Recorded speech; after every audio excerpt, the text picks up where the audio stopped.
इस दफा मैं घर गया ना, अम्मी को बोलूंगा मेरी शादी करा दो, कम से कम कपड़े तो धुले हुए मिलेंगे। कौन करेगा आपसे शादी?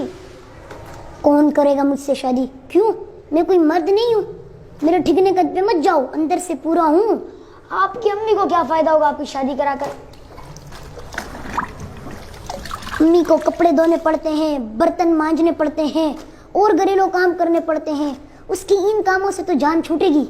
बोलना यार अम्मी मान जाएगी। मुझे क्या पता मानेगी नहीं मानेगी। मैं तो फेल भाई के वलीमे में गया था ना, तो फेल भाई कहते हैं मेरी शादी हुई थी ना तो मैंने ऐसे ऐसे घूंघट उठाया था। ज्यादा ड्रामे नहीं कर, कपड़े दो। पता है कितना खर्चा आता है शादी में? शादी लगाया हुआ है, कौन देगा आपको खर्चा? पैसे? हाँ बात सुन, हमारे मोहल्ले की गली गली में जो लूसी कुत्ते घूमते हैं ना, उनको एक कंटेनर में बंद करके चाइना को भेज देंगे। पता है कितने पैसे मिलते हैं? फी कुत्ता 1000 रुपये, यानी 100 कुत्ते 1 लाख रुपए। क्या ख्याल है भाई? तोबा तोबा, कहाँ से आते हैं आपके दिमाग में ऐसे आइडियाज? मुझे अंकल बस्साम ने कहा था ना, जल्दी मौलवी बन जा, लोग दाढ़ी टोपी का लिहाज करके रिश्ता दे देंगे। मैंने भी कहीं पढ़ा था अल्लाह गंजे को नाखून ना दे। अगर अल्लाह ताला आपको तवील कद और डोल शोल जैसा जिस्म देते तो चार शादियां हो जाती भाई, मजे।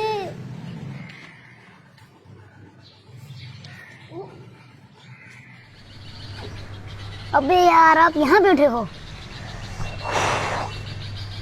वैसे भी दूल्हे के कितने मजे होते हैं, नए कपड़े, नए जूती, नई शेरवानी, फिर उसको लोग हार पहनाते हैं, फुल प्रोटोकॉल होता है बाबू। हाँ, और 1 महीने बाद कोई पूछता भी नहीं है।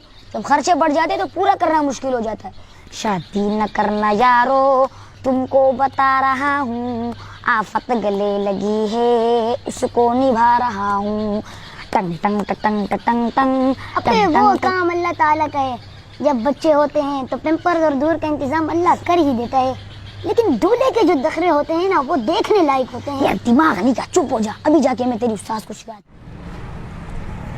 अबे यार मैं तो मजाक कर रहा था, आप इतनी जल्दी नाराज हो गए, खामखा में मेरी शिकायत लगा दी। वैसे मुझे निकाह वाला खुतबा भी याद है, मैं अपना निकाह खुद पढ़ाऊंगा, मुझे मौलवी की जरूरत नहीं है। लेकिन अपना निकाह खुद कबूल कैसे करवाऊंगा? बताऊं कैसे कबूल होता है? अगर मेरे को यहाँ पे कोई लाठी मिल जाए ना, तो आपके सर में मार के शादी का खन्नास निकाल दूं। तभी तो कहते हैं बच्चों को शादी पर ही लेकर जाना चाहिए। इधर आ, मैं बच्चा नहीं हूँ, सब समझता हूँ। मेरी शादी में लड्डू के डब्बे, छुआरे, जलेबियाँ, कमाल है यार। ऐसा लगता है एक ही दिन में इज्जत, दौलत, शोहरत और जन्नत वाले मजे मिल जाते हैं भाई।